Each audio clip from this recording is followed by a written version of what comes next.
तो हेलो बच्चों, welcome to part 2 of chapter first class 12 business studies. Part first के अंदर हमने अभी तक देखा था कि nature and significance of management में कि मैनेजमेंट का मीनिंग क्या होता है, और हमने मीनिंग में देखा था कि मैनेजमेंट एक प्रोसेस होता है, यानी सीक्वेंस ऑफ स्टेप्स के अंदर काम करता है। वहीं पे हमने दो अलग शब्द भी देखे थे। सबसे पहला था इफेक्टिवनेस, जो हमें बताता है कि टाइम से हमें काम को खत्म करना होता है, और दूसरा शब्द था एफिशिएंसी, और एफिशिएंसी हमें बता रहा था कि किसी भी काम को कम से कम कॉस्ट पर खत्म करना, यही मैनेजमेंट होता है। उसके बाद में हमने देखा था कि इफिशिएंसी और इफेक्टिवनेस के बीच में डिफरेंस क्या होता है, और हमने अपनी क्लास खत्म करी थी कॉन्सेप्ट ऑफ मैनेजमेंट के साथ, जिसमें हमने देखा था कि अगर क्वेश्चन ये आ जाए कि कॉन्सेप्ट ऑफ मैनेजमेंट बताओ, तो हमें उसमें प्रोसेस भी बताना है, इफेक्टिवनेस भी बतानी है और एफिशिएंसी भी बतानी है। ये था हमारा पार्ट फर्स्ट, और अब शुरू करते हैं पार्ट 2। तो पार्ट 2 के अंदर अपना सबसे पहला टॉपिक है कि कैरेक्टरिस्टिक्स या फिर फीचर्स ऑफ मैनेजमेंट बताना है, यानी अपन को मैनेजमेंट की कुछ खास चीजें बतानी है जो मैनेजमेंट को बाकी चीजों से अलग करता है।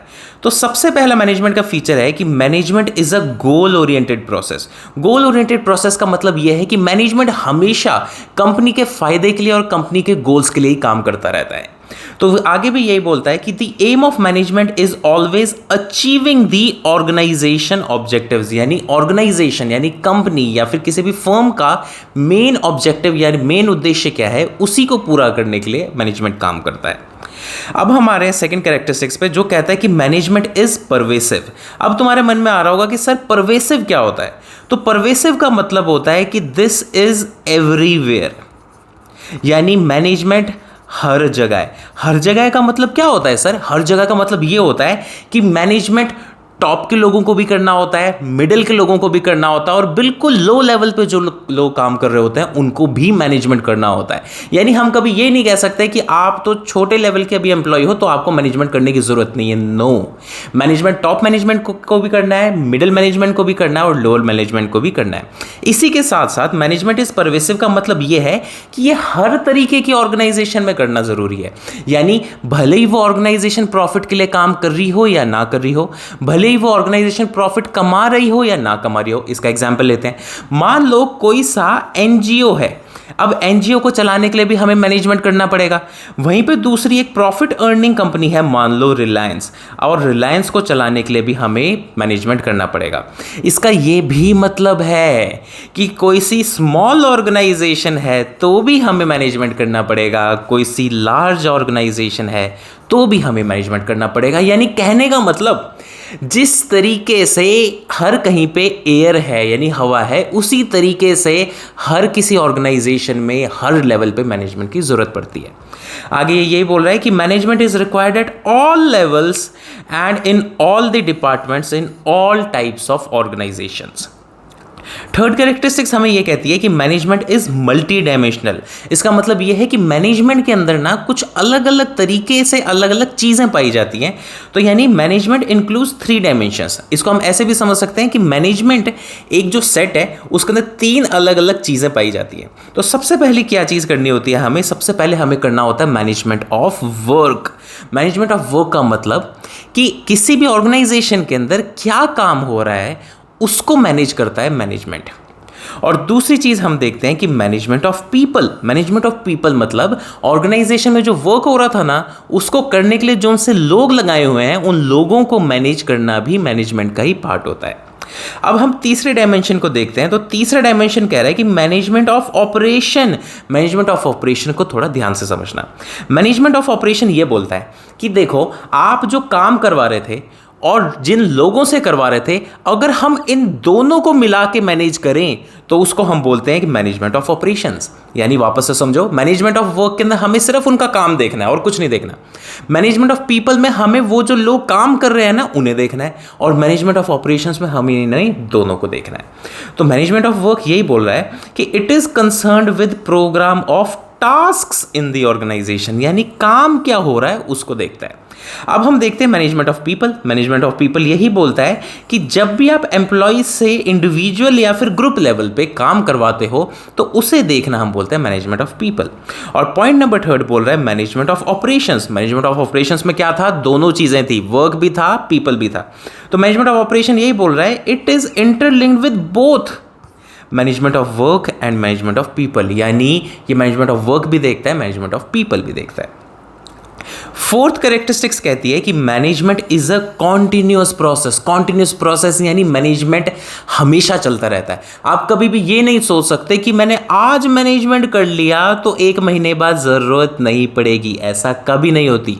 जैसे हमारे घर पे मम्मियाँ हमेशा घर को मैनेज करते रहती है ना, वैसे ही मैनेजर को मैनेजमेंट कॉन्टिन्यूअसली करना होता है। तो यही बोल रहा है कि management is a never ending function, यानी कभी भी रुकता नहीं है और ये कॉन्टिन्यूअसली परफॉर्म करना होता है। अब अपन आ रहे हैं फिफ्थ कैरेक्टरिस्टिक्स पे, और फिफ्थ कैरेक्टरिस्टिक्स ये कह रहा है कि management is a group activity, यानी कोई भी एक बंदा मैनेजमेंट नहीं संभाल सकता। मैनेजमेंट करने के लिए हमें काफ़ी सारे लोग एक ग्रुप में चाहिए होते हैं जो एक साथ मिलकर किसी भी ऑर्गेनाइजेशन को संभालते हैं, उसका मैनेजमेंट करते हैं। तो यही बोल रहा है कि management can not be done by a single person, एक आदमी कभी भी मैनेजमेंट नहीं कर सकता। So generally a group of people are involve in managerial activities, यानी तो जनरली एक ग्रुप होता है लोगों का जो मैनेजमेंट का काम करता है। कैरेक्टरिस्टिक्स नंबर 6 कह रही है कि management is a dynamic function. Dynamic का मतलब होता है चेंजिंग। अब इस पॉइंट को समझने से पहले मेरे को एक चीज बताओ, क्या जिस तरीके से 1970s में कंपनियों को मैनेज किया जाता था, क्या उसी तरीके से आज 2024 में कंपनीज को मैनेज करते होंगे क्या? आंसर है नहीं।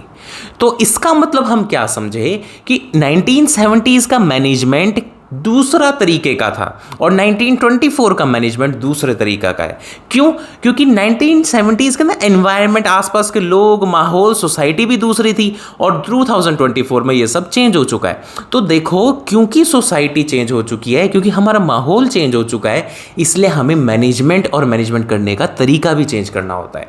तो ये यही बोल रहा है कि मैनेजमेंट एक डायनेमिक फंक्शन है, यानी इसको हमें कॉन्टिन्यूसली चेंज करना पड़ता है। तो ये देखते हैं क्या बोल रहा है। Management has to make continuous changes in the goals, objectives and other activities, यानी मैनेजमेंट को कॉन्टिन्यूसली अपनी सोच के अंदर चेंज करना होता है। इसका लास्ट पॉइंट है कि management is intangible. Management is intangible का मतलब है कि आप मैनेजमेंट को छू नहीं सकते।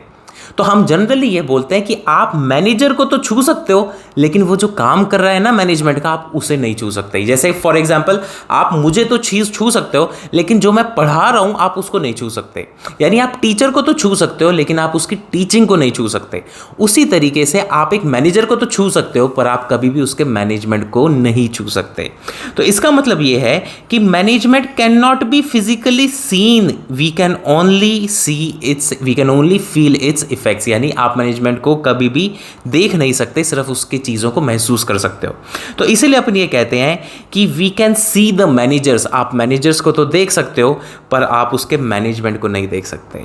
ठीक है, तो अपन इन सातों के पॉइंट्स को एक बार लर्न करने की कोशिश करते हैं। वापस से आते हैं अपन, क्या क्या हेडिंग्स थी हमें देखो याद रखना, सिर्फ और सिर्फ हेडिंग्स के ऊपर सबसे मेजर फोकस करना है। मेरे को इतना पूरा भरोसा है कि आप यहाँ से पढ़ोगे ना तो उसके अंदर क्या लिखना है ये आपको ऑटोमेटिकली याद आ जाएगा। आपको सिर्फ लर्न करने की क्या ज़रूरत है, ये जो हेडिंग्स है ना, सिर्फ इनको लर्न कर लेना। ठीक है, तो अपन हेडिंग्स लर्न करना शुरू करते हैं। सबसे पहली हेडिंग क्या थी कि management is a goal oriented process. मेरे साथ साथ बोलोगे या लिखोगे तो बेस्ट हो जाएगा। ठीक है, वापस से करते हैं। तो पहला पॉइंट क्या था कि management is a goal oriented process. Second point क्या था कि मैनेजमेंट हर जगह है, यानी मैनेजमेंट इज परवेसिव।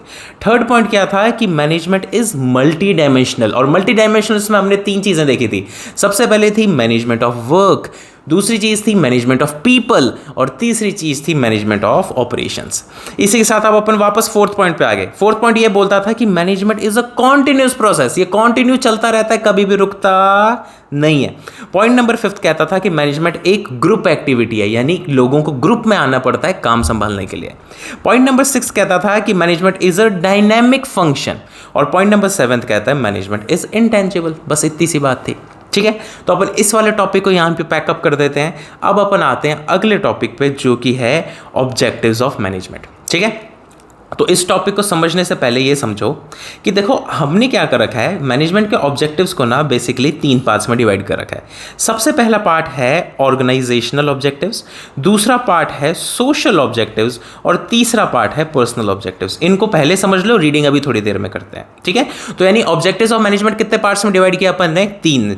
और वहीं पे ऑर्गेनाइजेशन जो पहला ऑब्जेक्टिव है ना, इसको हमने वापस से 3 पार्ट्स में डिवाइड करेंगे। तो देखो एक बार ऊपर ऊपर से समझते हैं। तो देखो, अगर मैं तुमसे बोलूं कि हमें ना एक बिजनेस शुरू करना है, तो उसके लिए क्या होगा, जोन से हमारे ऑब्जेक्टिव्स होंगे बिजनेस को संभालने के लिए, उसको हम बोलते हैं ऑर्गेनाइजेशनल ऑब्जेक्टिव्स। यानी जो बिजनेस से रिलेटेड आपके ऑब्जेक्टिव्स हैं उनको हम बोलते हैं ऑर्गेनाइजेशनल ऑब्जेक्टिव्स। अब होता क्या है कि आप बिजनेस जब चला रहे हो और बिजनेस अच्छा प्रॉफिट कर रहा होता है ना, तो लोगों की बहुत जलती है। तो कंपनीज क्या करती हैं कि जब उनके पास पैसा आता है ना, वो अपनी इमेज अच्छी करने के लिए, और वहीं पे कुछ टाटा जैसी कंपनियां हैं वो डोनेट करने के लिए भी क्या करती हैं कि सोसाइटी के अंदर अपना ना प्रॉफिट का कुछ हिस्सा बांटने लगती है।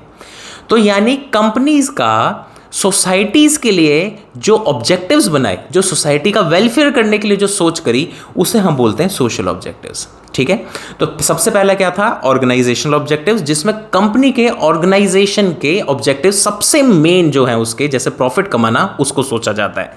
फिर जब कंपनी सोचती है कि हमें इस प्रॉफिट से सोसाइटी में डोनेट करना है, उसे हम बोलते हैं सोशल ऑब्जेक्टिव्स। अब मेरे को एक चीज़ बताओ, क्या ऑर्गेनाइजेशन के अंदर लोग भी काम करते होंगे? बिल्कुल करते होंगे। तो अब तीसरा ऑब्जेक्टिव है पर्सनल ऑब्जेक्टिव, जिस पर्सोनल बोलते हैं हम इसको, पर्सोनल ऑब्जेक्टिव, जिसके ना हम क्या करते हैं, जो कंपनी के अंदर लोग काम कर रहे हैं ना, उनके बारे में सोचते हैं।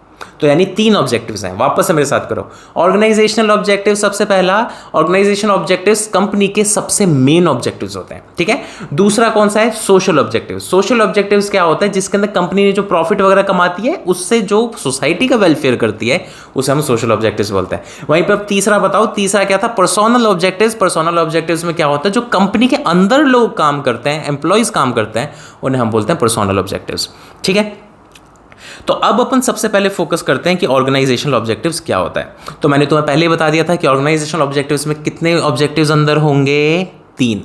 तो सबसे पहला है सर्वाइवल, दूसरा है प्रॉफिट, तो तीसरा है ग्रोथ। अब देखो, इन तीनों को पहले ओवरव्यू पढ़ ले, बाद में हम बुक रीडिंग भी कर लेंगे। तो देखो, ऑर्गेनाइजेशन का सबसे मेन तो ऑब्जेक्टिव क्या होता है कि हमें मार्केट के अंदर टिके रहना है। यानी ऐसा ना हो जाए हमने आज दुकान खोली है, कल को शटर डाउन करना पड़ जाए। ठीक है, तो सबसे पहला कंपनी का ऑब्जेक्टिव क्या होता है, ऑर्गेनाइजेशन का ऑब्जेक्टिव, कि उसे जीवित रहना है, उसको शटर डाउन नहीं करना, उसको सर्वाइव करना है। ठीक है, अब कंपनी जब सर्वाइव कर रही है तो सोचो ओनर का दिमाग क्या चलेगा कि देखो हम कंपनी चला तो रहे हैं, पर अच्छा खासा प्रॉफिट हो जाए तो मजा आ जाए। सही बात है। तो अब सेकंड ऑब्जेक्टिव सर्वाइवल के बाद क्या आता है कि प्रॉफिट कमाना, और अच्छा खासा प्रॉफिट कमाना है। ठीक है, अब जब कंपनी प्रॉफिट भी कमा रही है अच्छा खासा, तो ओनर क्या सोचेगा कि यार मेरे एक ही ब्रांच क्यों है, मैं अगर 10 ब्रांचें खोल लूँ तो कितना मज़ा आएगा।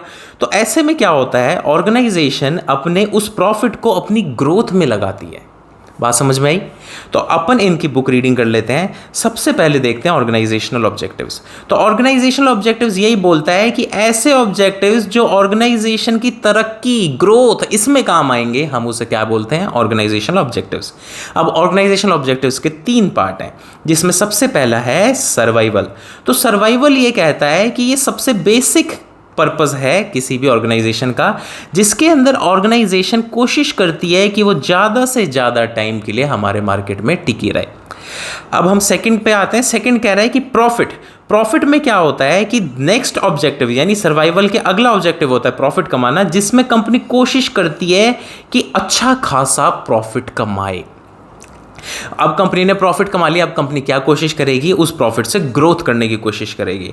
तो यही बोल रहा है ये कि इस बार कंपनी क्या कोशिश करती है, वो खुद को ज़्यादा से ज़्यादा एक्सपैंड करे, ज़्यादा सेल करे, ज़्यादा ब्रांचें खोले। ठीक है, तो ऑर्गेनाइजेशन ऑब्जेक्टिव्स के 3 पार्ट कर लिए हमने। सबसे पहला हमने कर लिया सर्वाइवल, दूसरा हमने कर लिया प्रॉफिट, तीसरा हमने कर लिया ग्रोथ। अब हम आते हैं सेकंड मेन ऑब्जेक्टिव पे, जो कि था सोशल ऑब्जेक्टिव। सोशल ऑब्जेक्टिव में कंपनी क्या करती है, सोसाइटी के वेलफेयर की बात करती है। फॉर एग्जांपल कहीं पे हॉस्पिटल खुलवा दिया, स्कूल खिलवा दिया, नहर साफ करा दी, कुछ भी, वो हमारे कौन से होते हैं, सोशल ऑब्जेक्टिव्स। अब तीसरा ऑब्जेक्टिव जो मैंने बोला था पर्सोनल ऑब्जेक्टिव कह लो उसे, उसका एक और नाम होता है जो कि हम बोलते हैं ह्यूमन ऑब्जेक्टिव बोल लो उसे, चाहे आप उसे इंडिविजुअल ऑब्जेक्टिव बोल लो। इन तीनों ही नाम के एक ही मतलब होता है। तो इसमें क्या किया जाता है, इसमें एम्प्लॉयज़ का वेलफेयर, एम्प्लॉय से रिलेटेड चीज़ें देखी जाती है। फॉर एग्जाम्पल एम्प्लॉयज़ को सैलरी अच्छी देना, एम्प्लॉय को प्रमोशन देना, ये सारी चीज़ें। तो आज की क्लास में अपन इतना ही करेंगे, बाकी जो हमारा पार्ट 3 है वो नेक्स्ट वीडियो में करते हैं। और अगर वीडियो पसंद आई है तो वीडियो को लाइक कर दो और अपने फ्रेंड्स से शेयर करना मत भूलना। और हाँ, अगर तुम्हारा कोई डाउट है ना, नीचे कमेंट में लिख दो, मैं रिप्लाई कर दूंगा। Bye bye.